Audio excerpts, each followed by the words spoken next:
आज हम लोग इस नए वीडियो के माध्यम से अल्पप्राण एवं महाप्राण जैसे महत्वपूर्ण टॉपिक पर चर्चा करने वाले हैं। तो आइए अब हम लोग स्टार्ट करते हैं और इनके महत्वपूर्ण बिंदुओं पर चर्चा करते हैं।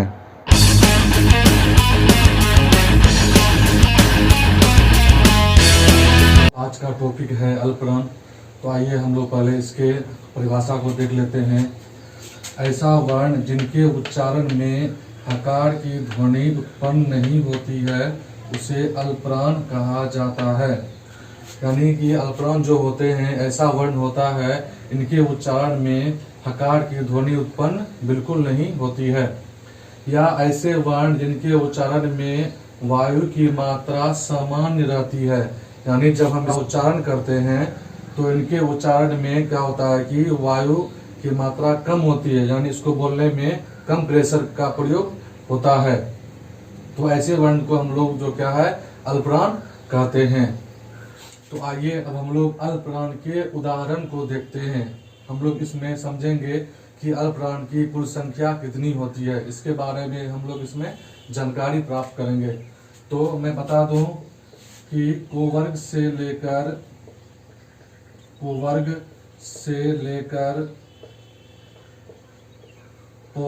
तक में सभी प्रथम, तृतीय एवं पंचम वर्ण, सभी स्वर वर्ण,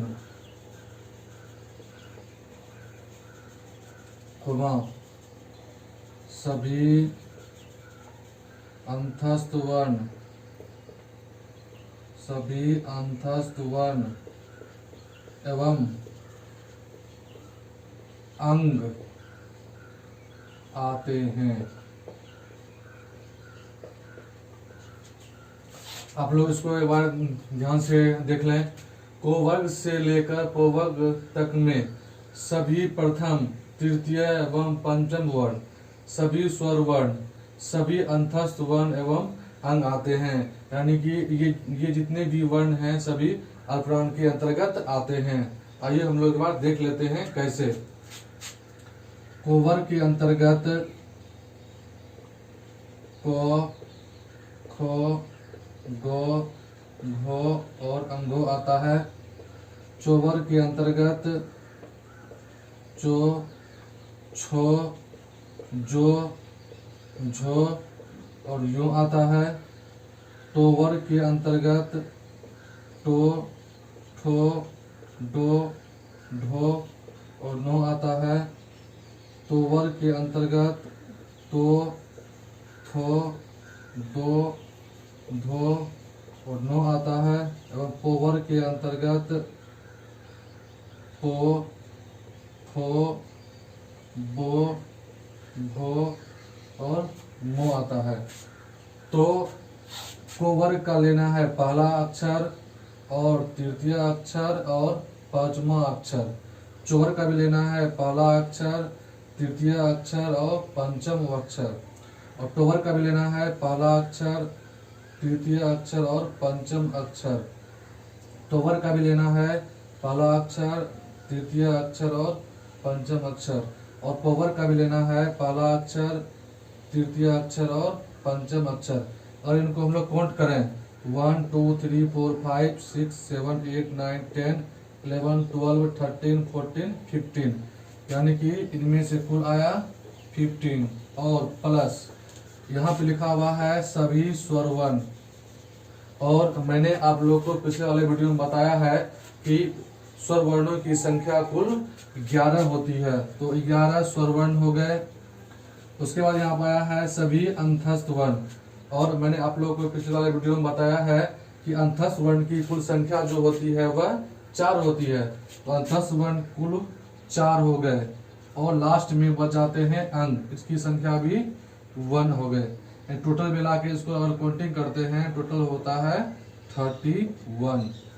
यानी आप लोग यह याद रखेंगे कि अल्पप्राण की कुल संख्या 31 होती है। इसको आप लोग याद रखेंगे कि अल्पप्राण की कुल संख्या जो होती है वह 31 होती है।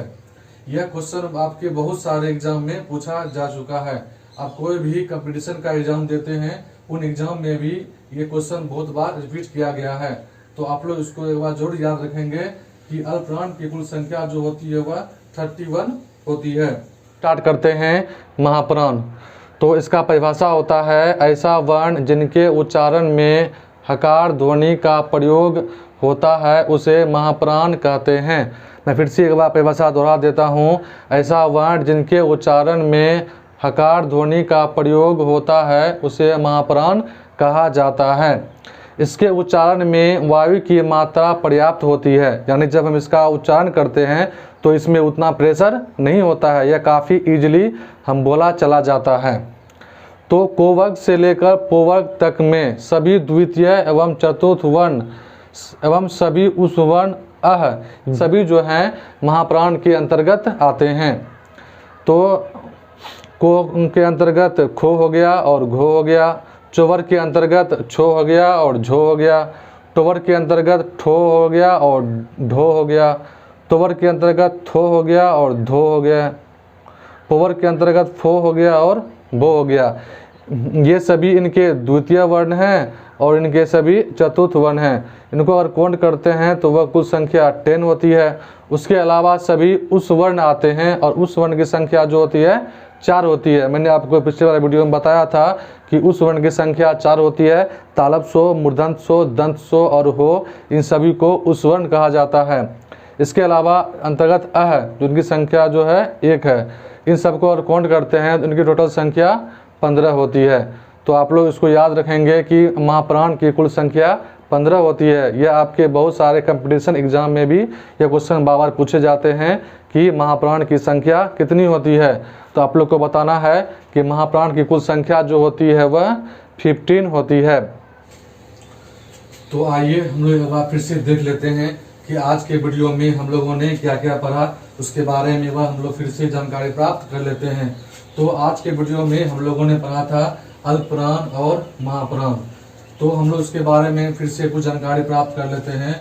जो अल्पप्राण होता है इनमें हकार का प्रयोग नहीं होता है, यानी जो अल्पप्राण होते हैं इनके उच्चारण में हकार की ध्वनि का प्रयोग नहीं होता है, का बिल्कुल ही कम होता है। इसके अंतर्गत को, गो, घो, चो, जो, यो, टो, डो, नो, तो, दो, नो, पो, बो, मो। इसके अलावा सभी स्वरवर्ण यानी कि ओ, आ, हर्षई, दीर्घई, हर्षौ, दुर्गौ, री, ए, ओ, औ। इसके अलावा अंग और यो, रो, लो और वो आते हैं। इनकी अगर टोटल काउंटिंग किया जाए तो इनकी संख्या जो होती है वह 31 होती है। आप लोग उसको बार बार मैं कह रहा हूँ, इसको याद रखेंगे कि अल्पप्राण की कुल संख्या जो होती है वह संख्या 31 होती है। अगर महाप्राण की बात किया जाए तो इनमें हकार का प्रयोग होता है, यानी इसके उच्चारण में क्या होता है, हकार ध्वनि का प्रयोग होता है। इसके अंतर्गत खो, छो, डो, थो, फो, घो, झो, डो, धो और भो इत्यादि ये सब वर्ण इसके अंतर्गत आते हैं। साथ ही साथ तालव्य स्व, मूर्धन्य स्व, दंत स्व, हो और अ इन सब का प्रयोग महाप्राण के अंतर्गत होता है। और इनकी कुल संख्या की बात करें तो इनकी कुल संख्या जो है 15 होती है। इसको अपन याद रखेंगे। इसकी कुल संख्या, महाप्राण की कुल संख्या जो होती है वह 15 होती है। उम्मीद करता हूं कि आज का वीडियो आपको काफी अच्छा लगा होगा।